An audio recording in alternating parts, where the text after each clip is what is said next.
भारतीय रेल के signalling system में डाटा लॉगर एक महत्वपूर्ण उपकरण है जो सिस्टम पैरामीटर रिकॉर्ड कर प्रिडिक्टिव मेंटेनेंस एवं फॉल्ट डिबगिंग में सहायता करता है।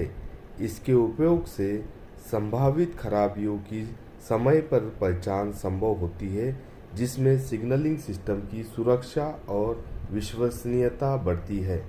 डाटा लॉगर में जो एक्सेप्शनल रिपोर्ट डेली मॉर्निंग में निकाला जाता है और सेक्शन में स्टाफ लोगों को उसका रिपोर्ट दिया जाता है। यदि कुछ फेलियर ऐसे होते हैं जिनकी जानकारी तुरंत ही फेलियर होने से जेईएसएससी को या ईएसएम को एनालिसिस करके बताया जाता है कि आपका प्रॉब्लम इस लोकेशंस पे है। डेली जो एक्सेप्शनल रिपोर्ट निकाला जाता है डाटा लॉगर के माध्यम से important daily fault exceptional report analysis on priority basis. ऐसे कुछ फॉल्ट्स है जिनको डेली बेसिस पे रिपोर्ट निकाल के एनालिसिस करके उस फेलियर के संबंध में जानकारी सेक्शनल ईएसएम जेई एसएससी को दी जाती है ताकि उससे फेलियर बच सके। और जो फेलियर यदि हुए हैं तो उन्हें कम से कम ड्यूरेशन में रेक्टिफिकेशन किया जाए और इससे ताकि अपना एमटीटीआर भी जो है वो भी रिड्यूस हो। इस मामले में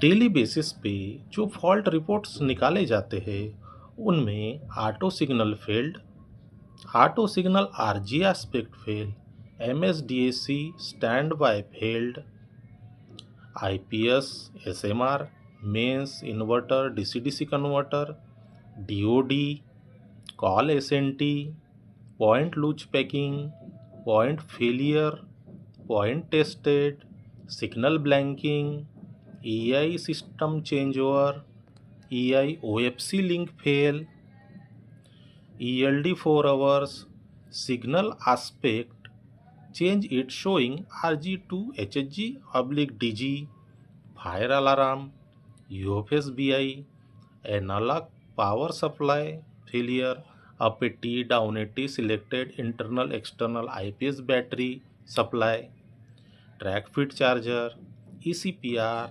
HBPR। ये इतने सारे फॉल्ट्स हैं, इसके माध्यम से हम फेलियर को बहुत ही जल्दी पकड़ पाते हैं और उसका रेक्टिफिकेशन भी जो है वो जल्द से जल्द करने की कोशिश करते हैं। इनके बारे में अब अपन थोड़ी सविस्तर जानकारी लेंगे कि इन फॉल्ट में लिया क्या है और इसका फॉल्ट आने से हमें क्या चेक करना है, क्या देखना है। हम एक्सेप्शनल रिपोर्ट ऐसे निकाला जाता है, एक दिन का एक्सेप्शनल रिपोर्ट ऐसे निकालते हैं जिसमें आपका ऑटो सिग्नल फेल्ड, आईपीएस होगा तो आईपीएस फेल्ड या चेक पासिंग ऑफ डेंजर, ऐसे कई सारे फॉल्ट्स हैं जो आपके फॉल्ट्स उसमें आते हैं। उसके माध्यम से हमको एनालिसिस करके सेक्शनल ईएसएम, जेई, एसएससी इनको उस संबंध में जानकारी दी जाती है कि आपका यहाँ इस लोकेशन में जो है प्रॉब्लम है।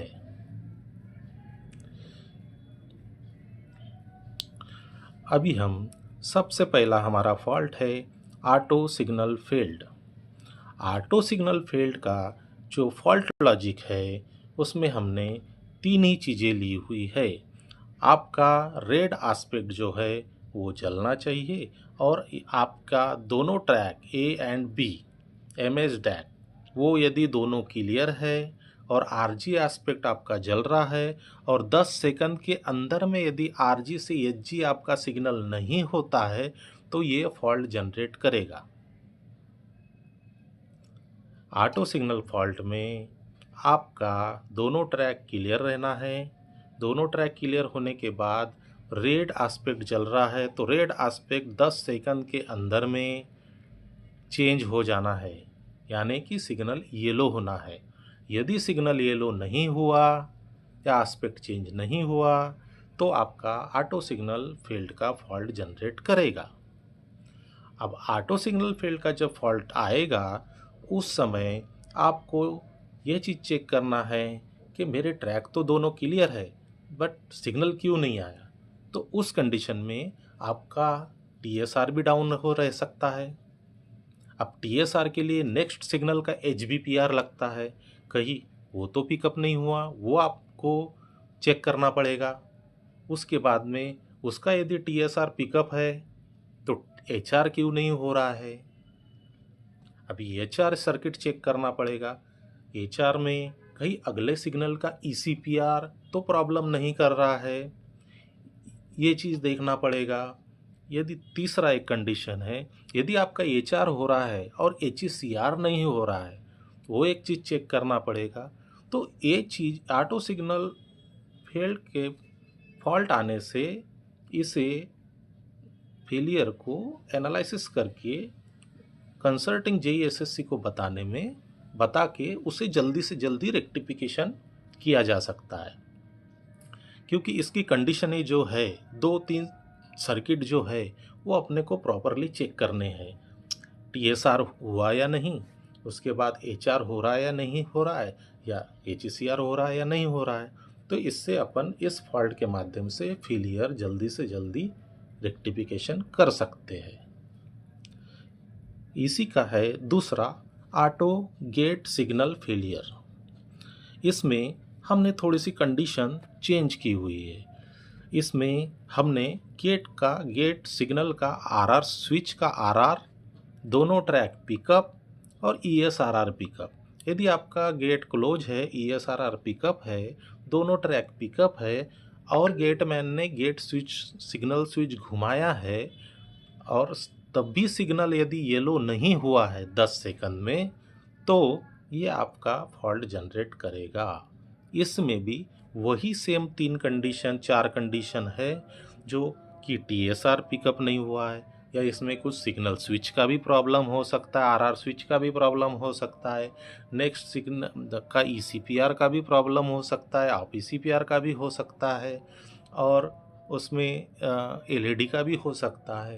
तो ये चीज़ें हम तुरंत ही एनालिसिस करके, जो टेस्ट रूम है वो एनालिसिस करके तुरंत ही कंसल्टिंग जेईएसएससी को तुरंत ही बता देगा कि आपका ये चीज़ प्रॉब्लम कर रहा है, तो वो वहीं जाके जल्दी से जल्दी उसको रेक्टिफिकेशन करेंगे। तीसरा हमने एक फॉल्ट बनाया है, वो भी ऑटो सिग्नल से ही संबंधित है। Auto advance starter auto signal failure. इसमें हमने एडवांस स्टार्टर का आरजी एस्पेक्ट, उसके बाद में ऑटो का एनआरआर लिया हुआ है और एमएसडैक दोनों टीपीआर क्लियर। इसके बावजूद भी यदि वो सिग्नल नहीं आता है तो सेम वही कंडीशन जो ऑटो सिग्नल फील्ड में है, सेम वही कंडीशन इसमें भी अप्लाई होती है। इसको भी वैसे ही सारी चीज़ें चेक करना है। ये एक ही फॉल्ट है बट इनके कॉन्सेप्ट अलग अलग है। उसके बाद में एक है auto signal RG aspect failure.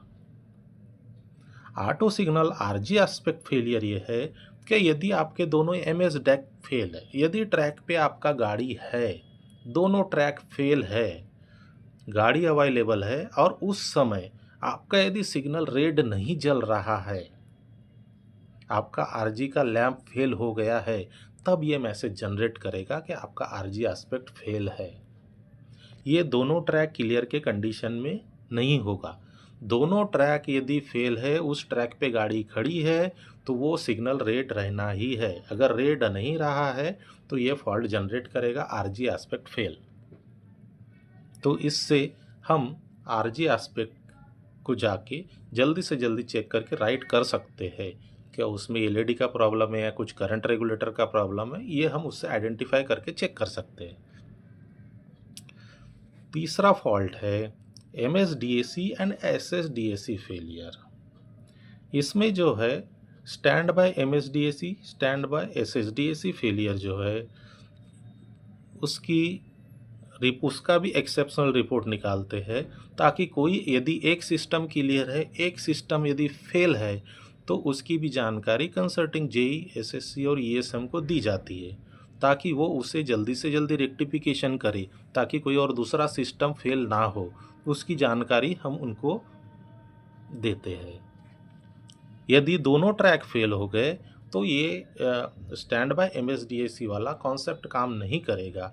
उनके लिए एक अलग से फाइनल टीपीआर फेल का फॉल्ट है, उस फॉल्ट में दोनों ट्रैक फेल होने से वो फॉल्ट जनरेट करेगा, और स्टैंड बाय फेल होने से, एक सिस्टम फेल होने से स्टैंड बाय एमएसडीएसी का लॉजिक ये करेगा।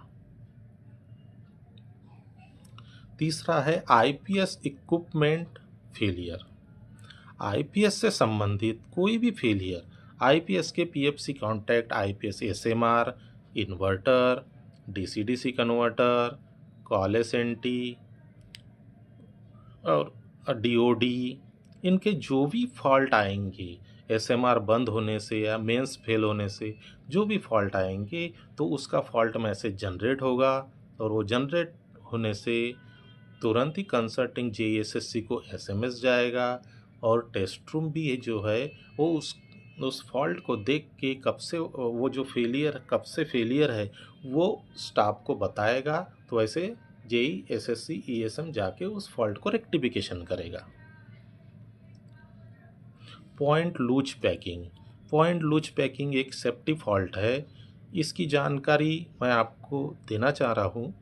ये फॉल्ट जो है, इसमें तुरंत एक्शन लेना है। ये फॉल्ट जो है, गाड़ी के मूवमेंट में, गाड़ी जब जाती है अंडर व्हील फ्लैशिंग करता है, तब पॉइंट लूज पैकिंग का फॉल्ट जनरेट होता है। ये फॉल्ट जैसे जनरेट होता है, तुरंत ही जेई एसएससी को मैसेज भी जाता है, और तुरंत टेस्ट रूम के माध्यम से बताया भी जाता है कि आपका इस पॉइंट के ऊपर से गाड़ी जाने से पॉइंट लूज पैकिंग का फॉल्ट जनरेट हो रहा है। ए इंड से जाएगी तो ए इंड, बी इंड से जाएगी तो बी इंड, उसको चेक करके जो है डाटा लॉगर के माध्यम से हम बताते हैं। उसके बाद उसमें immediate action JE, SSC, ESM लेते हैं, चेक करते हैं क्या उसमें कॉन्टैक्ट असेंबली का कुछ प्रॉब्लम है या इंजीनियरिंग साइड से पैकिंग का प्रॉब्लम है, वैसा चेक करके उसको रेक्टिफिकेशन करते हैं। तीसरा है, उसके बाद है point failure logic. Point failure logic ऐसा है, यदि आपका पॉइंट नॉर्मल में या रिवर्स में 20 सेकंड के अंदर यदि सेट नहीं होता है, तो आपका पॉइंट फेलियर का मैसेज जनरेट करेगा। ये टेस्टिंग के वक्त भी आता है और फेलियर के वक्त भी आता है। जब आप टेस्ट पीस लगाते हो उस समय भी ये फॉल्ट जनरेट करता है, या कभी ऑब्स्ट्रक्ट करेगा, कुछ पत्थर या कुछ आएगा उस समय भी करेगा, और फेलियर के समय तो करेगा ही करेगा। तो ये मैसेज आने से, ये फॉल्ट आने से इसको प्रायोरिटी बेसिस पे देखना है और चेक करना है।